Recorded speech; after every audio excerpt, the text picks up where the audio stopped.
Assalamualaikum warahmatullahi wabarakatuh. Jumpa kembali dengan Mang Adoy di Rekam Cerita Misteri channel Cadaily. Nah, kali ini Mang Adoy bakal membagikan cerita dari Pratika Suara Dea Jumangkah dengan judul Liku-liku pesugihan uang gaib. Sore itu penulis kedatangan 3 orang tamu. Orang pertama bukan orang asing karena ia adalah saudara sepupu penulis. Sementara 2 orang laki-laki yang datang bersamanya, penulis merasa belum kenal.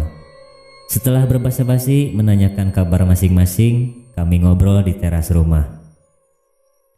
"Oh iya mas, perkenalkan ini temanku, Pak Nanang. Beliau sehari-hari mengajar di salah satu perguruan tinggi di Bandung. Kalau yang satu itu Pak Didin. Beliau adalah kontraktor," kata Roman, adik sepupu penulis. Memperkenalkan teman-temannya. Kami pun bersalaman sambil mengucapkan nama masing-masing. "Lama juga kamu tidak berkunjung ke sini. Bagaimana kabar istri dan anak-anak?" kataku memulai pembicaraan. "Baik-baik saja mas, hanya kantong saja yang tidak pernah baik," jawab Roman setengah bergurau. "Loh, kamu baru saja diangkat jadi supervisor kan? Itu mobil dinasmu saja baru. Masa kantong gak bertambah tebal? Takut diminta ya?" kataku membalas gurauannya. "Ngomong-ngomong, tumben malam-malam berkunjung tanpa telepon dulu, pakai bawa pengawal lagi. Ada apa nih?" tanyaku kemudian. Roman melirik teman-temannya dulu sebelum menjawab pertanyaanku. "Iya mas, aku dan teman-teman ada perlu mau pinjam uang. Ini Pak Nanang bawa sertifikat rumahnya sebagai jaminan. Untuk lebih jelasnya biar Pak Nanang yang menjelaskan." Aku melirik ke arah Pak Nanang yang mulai berbicara. "Begini mas, sebenarnya kami kesini bukan untuk meminjam uang, tapi untuk mengajak kerjasama. Tapi kalau mas tidak mau bekerja sama, ya alternatif terakhir kami memang mau pinjam uang saja." Aku mengernyitkan dahi mendengar ucapan pembukaan Pak Nanang. "Bisa dijelaskan kerja sama apa pak?" tanyaku penasaran. Mulailah Pak Nanang menceritakan pengalaman beliau dan kelompoknya.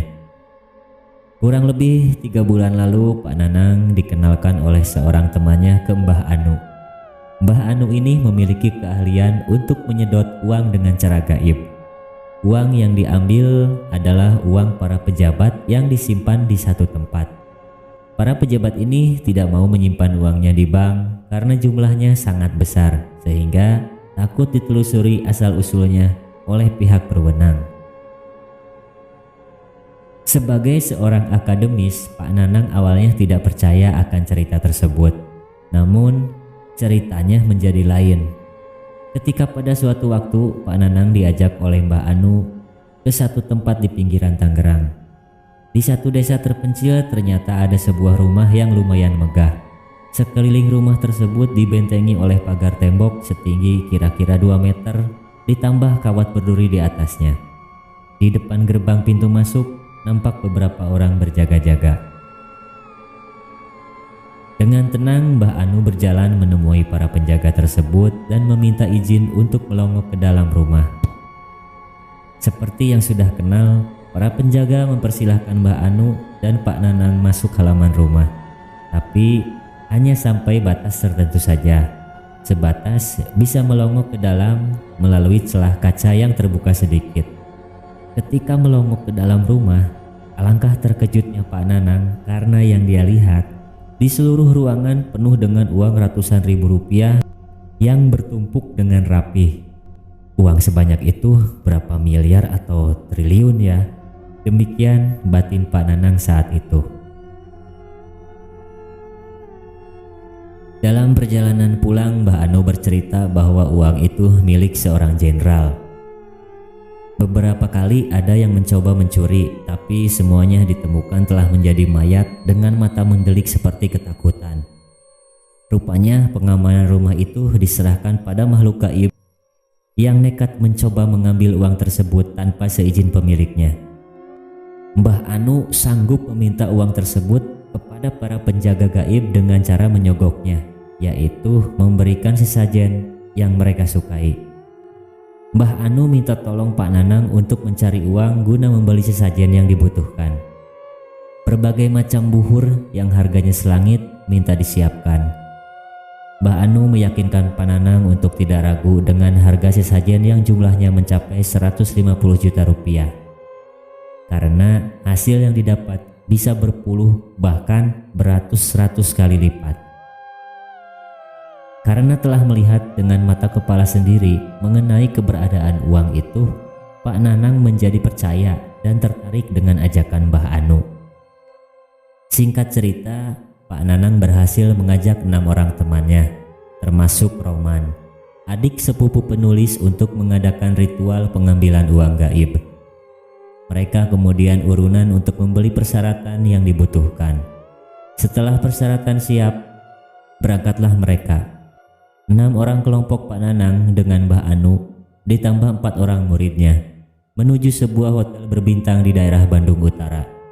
Menurut Mbah Anu, proses ritual membutuhkan tempat yang luas dan tenang, sehingga hotel berbintang dengan suite roomnya menjadi pilihan yang pas.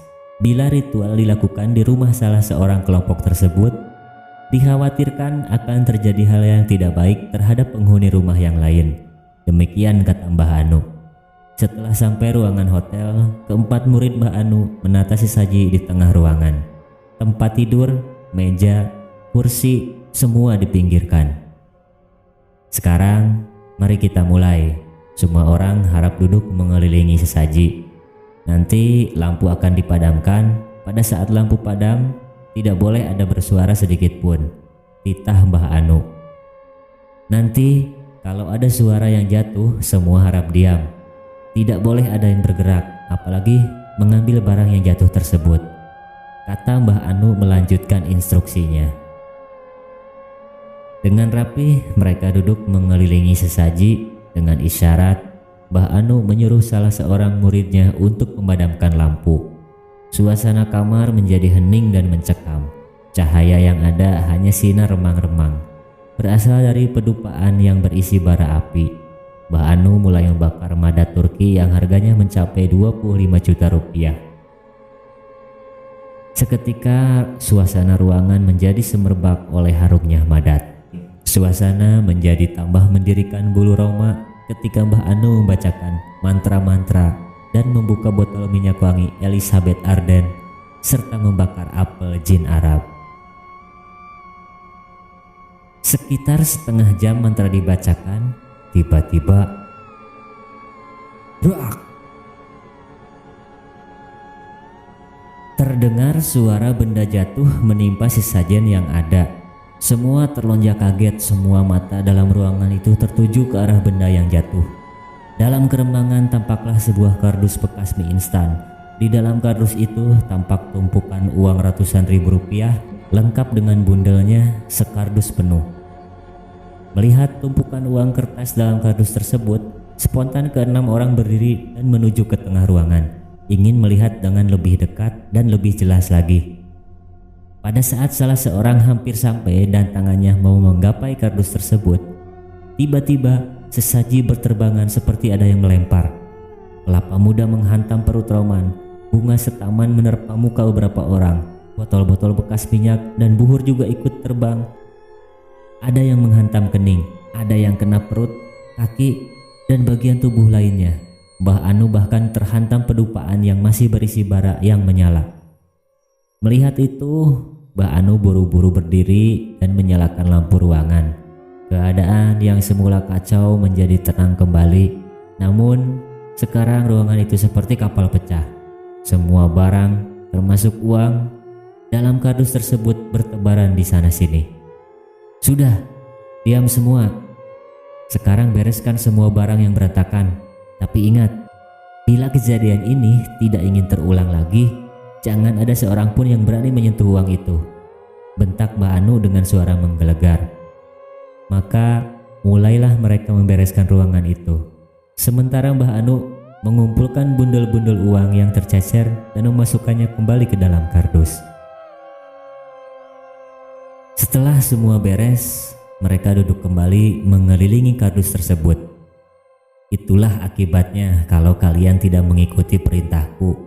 Masih untung di antara kita tidak ada yang terluka parah, kata Mbah Anu sambil menepis-nepis bajunya yang terkena bara api. Maaf Mbah, tadi saya penasaran, ingin mendekat. Soalnya yang lain juga pada mendekat, kata Roman sambil mengusap perutnya yang terkena hantaman kelapa muda. Iya, tadi siapa sih yang mulai bergerak dulu? Saya juga jadi ikutan, kata Pak Nanang sambil mengelus-ngelus benjol di jidatnya terkena hantaman botol minyak wangi Elizabeth Arden. Mbah Anu melerai pertengkaran di antara mereka. Sudah, sekarang jangan ada yang saling menyalahkan. Yang penting sekarang kita telah berhasil mendapatkan uang itu, kata Mbah Anu sambil menunjuk kardus yang penuh uang. Betul Mbah, sekarang bagaimana? Kita bisa membagi uang itu? Tanya Pak Nanang dengan mata berbinar. Belum. Sekarang mari kita hitung saja dulu ada berapa uang yang berhasil kita dapatkan, kata Mbah Anu sambil mengambil kardus lalu meletakkannya di dekat tempat dia duduk. Mbah Anu kemudian mengambil satu gepok uang lalu menunjukkannya kepada semua. Uang itu seperti uang baru karena masih ada pita bundelannya. Di bundelan berwarna kuning kecoklatan yang mengikat uang tersebut tertera tulisan Bank Rakyat Indonesia 10 juta rupiah. Lihat, ini betul-betul uang asli, masih ada ikatannya, kata Mbah Anu sambil memberikan uang itu ke Pak Nanang. Pak Nanang menerima uang itu lalu mengamatinya, kemudian uang tersebut berpindah dari tangan satu ke tangan lain sampai kembali lagi ke tangan Mbah Anu. Mbah Anu kemudian melepaskan bundelan atau pita yang mengikat uang tersebut satu persatu. Sementara uangnya ia masukkan kembali ke dalam dus. Setelah dihitung, ternyata bundelan uang tersebut berjumlah 132 buah. Semua sumringah, karena berarti total uang di dalam kardus itu sebesar 1,32 miliar rupiah. Setelah selesai menghitung, Mbah Anu berkata, uang ini belum bisa kita pakai. Sebenarnya kalau kalian tadi bersabar, minimal kita bisa diberikan 3 kardus. Tapi karena baru 1 kardus yang dikirim, kalian keburu ribut.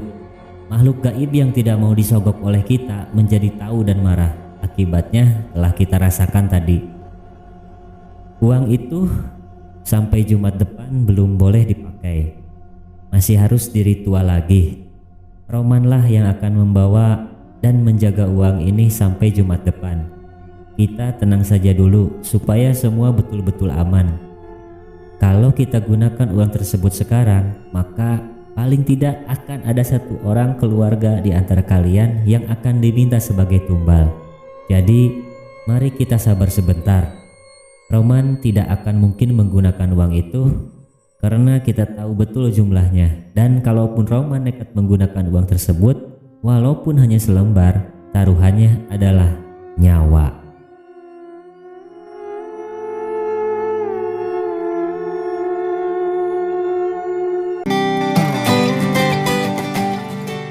Nah, ceritanya sampai sini dulu. Nanti Mang Andai lanjut ceritanya di part berikutnya. Mohon maaf apabila banyak salah kata. Akhirul kalam. Wassalamualaikum warahmatullahi wabarakatuh.